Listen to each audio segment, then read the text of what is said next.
Bonjour à toutes et à tous. Vous êtes en direct sur C17. D'entrée, je vous propose d'écouter le premier titre et le premier clip de Jessie Luna, En chemin.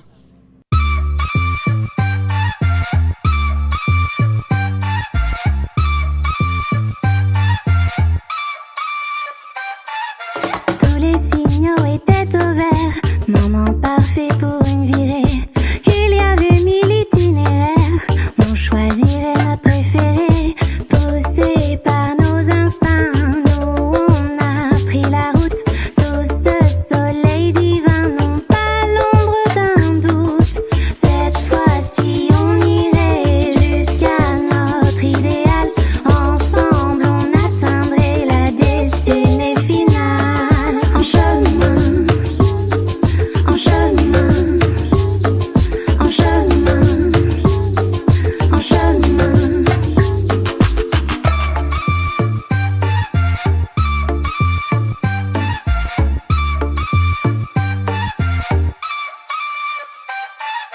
Savourant cette balade exquise, de tentatives approbatives, à tour de rôle à notre guise, on décidait de s'égarer.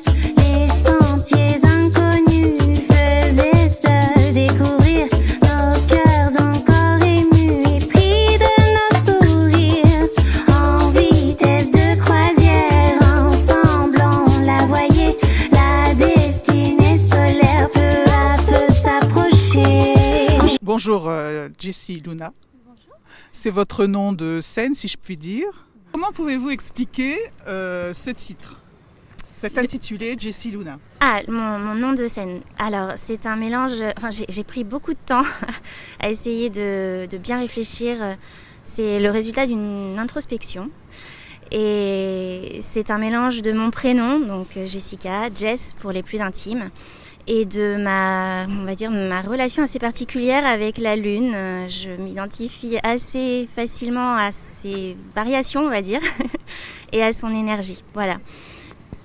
À quel moment la musique est entrée dans votre vie? Peut-être au niveau familial, dans l'enfance, l'adolescence? Alors, la musique a toujours fait partie de ma vie. Depuis toute petite, je baigne dedans parce que j'étais dans le ventre de ma maman et ma mère et mon père étaient sur scène. Ils étaient déjà musiciens à l'époque. Alors par passion, ça n'a jamais été leur métier principal. Et ensuite, j'ai fait le conservatoire à Saintes.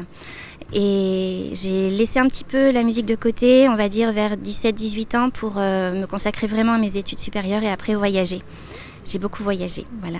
Et la musique est revenue après. Votre titre En chemin, vous allez pouvoir peut-être nous expliquer quel message vous voulez passer véritablement? Alors, il y a plusieurs lectures. Donc, moi, je l'ai écrit avec une intention principale, mais je savais qu'il y avait plusieurs lectures pour ce titre, pour cette chanson. Donc, j'ai pas vraiment envie de révéler totalement mon intention, parce que je laisse le public en fait le comprendre comme il le souhaite. Il y a des personnes qui vont comprendre juste une petite histoire d'amour en fait, d'autres qui vont voir évidemment le double sens un petit peu plus intime. Donc vraiment, je laisse juste le public qui apprécie chacun à sa manière en fait ce texte. Je vais revenir à votre clip. Il est très bien orchestré, coloré. Certaines scènes sont parfois provocantes. Je voulais que le clip illustre l'existence des différentes lectures du texte. Parce que si j'apportais pas ces petites scènes un petit peu provocantes, je pense que la partie intime, vraiment de chemin vers le plaisir, parce que ça c'est un domaine qui me tient beaucoup à cœur et sur lequel je travaille depuis des années dans un aspect professionnel. Du coup, cet épanouissement, ce chemin vraiment vers une féminité épanouie, c'était très important pour moi de le mettre en avant et je ne voyais que cette possibilité-là par des scènes un brin provocantes en fait, mais elles sont quand même assez peu dans le clip. Donc voilà, c'est vraiment pour illustrer la double lecture ou triple lecture, enfin voilà, de tout ça. C'est une lecture aussi très humoristique.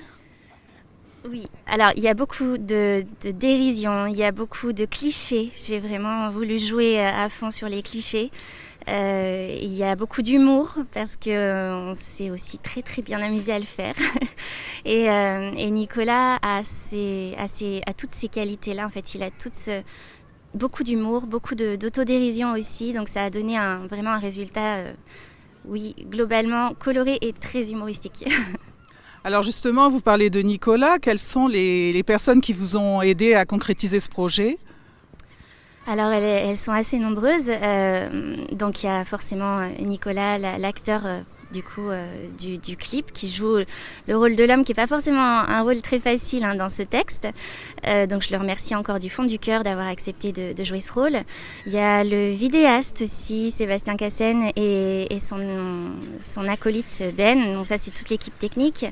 Ma meilleure amie Mélie, qui a été aux petits soins pour nous pendant tout le tournage. La ville de La Rochelle également, parce qu'ils ont accepté de nous ouvrir les portes du centre horticole de la ville, et plus précisément de la serre tropicale, qui est un endroit juste fabuleux.